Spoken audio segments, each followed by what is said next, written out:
Hello and welcome to the Awakening with Kelvin Peary podcast, where we explore pathways to prosperity in our series Bridges to Prosperity.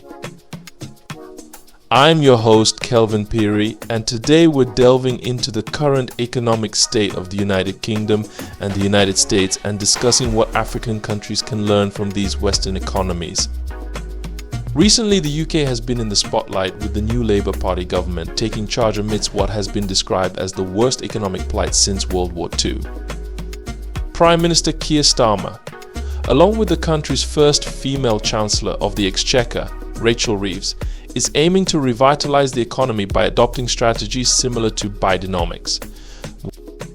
So what exactly does this new economic playbook look like? Well, it borrows heavily from the principles of Bidenomics, focusing on active government involvement, investment in green energy, and promoting domestic manufacturing.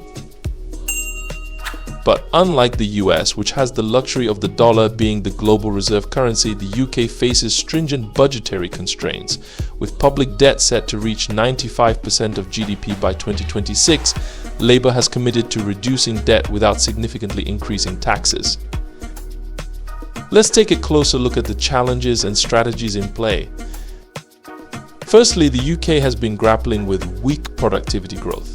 For instance, the average American worker produced 23% more than their British counterpart last year, a gap that has more than doubled since 2007. This stagnation in productivity is largely due to years of political instability, inadequate business investment, and a slow planning process for housing and infrastructure projects. On the other hand, the US has seen substantial business investment growth, which is crucial for enhancing worker productivity. Since 2016, business investment in the US has risen by more than a third, compared to just a 5% increase in the UK. Indeed, the age of austerity in the UK, which followed the 2008 financial crisis, significantly hampered public services and economic growth. The new government recognizes this and aims to stimulate growth through strategic investments, albeit within tight fiscal limits. Now, what does all this mean for African countries? There are several lessons to be drawn. 1. Strategic investment in productivity. African nations should prioritize investments that enhance productivity. This includes improving infrastructure, modernizing equipment, and investing in worker training programs. By focusing on productivity, economies can achieve sustainable growth and improve living standards. Investing in infrastructure such as roads, railways, and ports can significantly reduce the cost of doing business, making it easier for goods to move efficiently across regions. Modernizing equipment in various industries can lead to higher output and better quality products, making these industries more competitive globally. Furthermore, investing in education and vocational training ensures that the workforce has the necessary skills to utilize modern technologies and methods effectively, boosting overall productivity. 2. Balanced approach to fiscal policy. The UK's experience with austerity highlights the risks of cutting public spending too deeply. African countries should aim for a balanced approach that supports essential public services while encouraging private sector growth. Austerity measures can often lead to underfunding of critical sectors like healthcare, education, and infrastructure, which are vital for long-term economic growth. African countries should focus on creating a fiscal policy that balances between prudent spending and necessary investments in public services. This could involve improving tax collection mechanisms, broadening the tax base, and ensuring that public funds are used efficiently and transparently to foster an environment conducive to private sector growth. 3. Political stability and long-term planning. Political instability has been a significant hindrance to economic progress in the UK. African nations can benefit from stable governance and long-term economic planning, ensuring that businesses have the confidence to invest. Political stability attracts foreign investment and encourages domestic businesses to expand, knowing that the economic environment will remain predictable.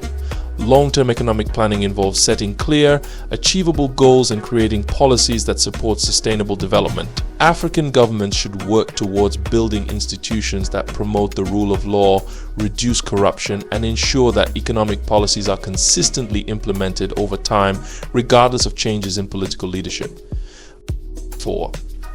Emphasis on green energy and sustainability. The focus on green energy in the UK's new economic plan is a crucial takeaway. African countries, many of which are rich in natural resources, have the opportunity to lead in renewable energy investments.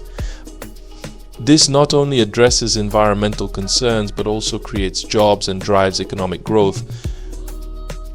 Investing in renewable energy sources such as solar, wind, and hydroelectric power can help African countries reduce their dependence on fossil fuels, lower energy costs, and mitigate the impacts of climate change. Developing a green energy sector can create numerous jobs in manufacturing, installation, and maintenance of renewable energy infrastructure. Additionally, promoting sustainable agricultural practices and protecting natural resources can ensure long-term food security and environmental health, which are critical for sustained economic growth. 5. Health sector investment. The pandemic has shown the importance of a robust healthcare system. African nations should invest in healthcare infrastructure to ensure a healthy workforce, which is essential for economic productivity. A strong healthcare system reduces the economic burden of diseases and improves the overall quality of life, leading to a more productive workforce. Investments in healthcare should include building hospitals and clinics, training healthcare professionals, and ensuring access to essential medicines and services. Public health initiatives that focus on preventive care, nutrition, and education can also play a significant role in improving health outcomes and reducing healthcare costs in the long run. In conclusion, while the UK and the US face their unique economic challenges, the strategies they employ offer valuable insights for African countries.